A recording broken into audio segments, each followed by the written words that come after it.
Alain, propos d'un Normand. École mixte. Il nous est arrivé de Suisse une nouvelle qui n'est pas sans intérêt. Vous savez ce que c'est qu'une école mixte? C'est une école dans laquelle jeunes gens et jeunes filles suivent le même enseignement. Imaginez-vous que l'on réunisse le lycée Jeanne d'Arc et le lycée Corneille, et que les élèves des deux sexes s'assoient sur les mêmes bancs et entendent les mêmes leçons. Voilà l'école mixte. Or, les élèves d'une école mixte de Suisse ont, à ce qu'il paraît, tranquillement suivi la nature. Il s'est fait là un grand nombre d'unions libres et quelques naissances sont à prévoir. J'ai souvent pensé et dit que les passions de l'amour tirent leur principale force des préjugés et des obstacles. Ce qui est difficile à atteindre est naturellement désiré. Les stratagèmes et les risques ramènent l'imagination sur le même objet.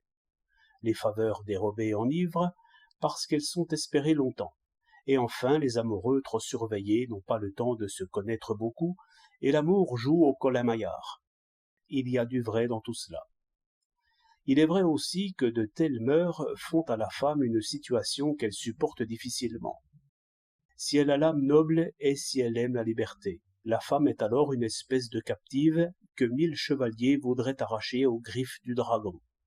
Le dragon, c'est une respectable mère. Et comme, dans cette guerre aux étoiles, les moindres signaux ont de l'importance, la jeune fille prend l'habitude de surveiller ses regards et ses gestes si elle ne veut pas être obsédée par des amoureux dont elle ne se soucie point. Plus tard, et jusqu'à ce qu'elle ait les cheveux blancs, partout, dans le tramway, au magasin, dans la rue, elle est condamnée à marcher vite, à regarder la pointe de ses bottines, à ne jamais s'arrêter, à ne jamais se retourner, à ne jamais sourire à ses pensées. Car il y a toujours non loin d'elle quelques chevaliers errants qui cherchent sa dulcinée. Ajoutez que de telles mœurs et une telle éducation rendent les jeunes filles et les femmes tout à fait timides. Et il en est beaucoup qui s'affolent si elles croient seulement qu'un homme les suit. De là des sottises, car c'est une chose étrange, mais bien des fois constatée. Toutes les émotions produisent à peu près les mêmes effets, et la haine est plus près de l'amour que l'indifférence.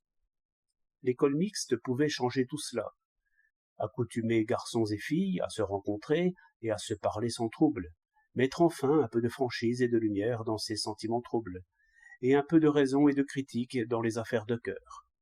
Seulement, il y a autre chose dans l'amour qu'un sentiment littéraire, créé par les mœurs et par l'imitation. Il y a un instinct purement animal, et qui doit être bien puissant, puisqu'il assure la conservation de l'espèce.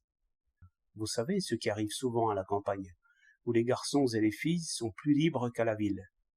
Si donc nous créons l'école mixte, n'oublions pas l'histoire de Daphnis et Chloé. Et puis, marions-les. L'instinct sait bien ce qu'il fait, et le corps frère, si l'on peut ainsi dire, est plus facile à reconnaître que l'âme sœur. 11 septembre 1906.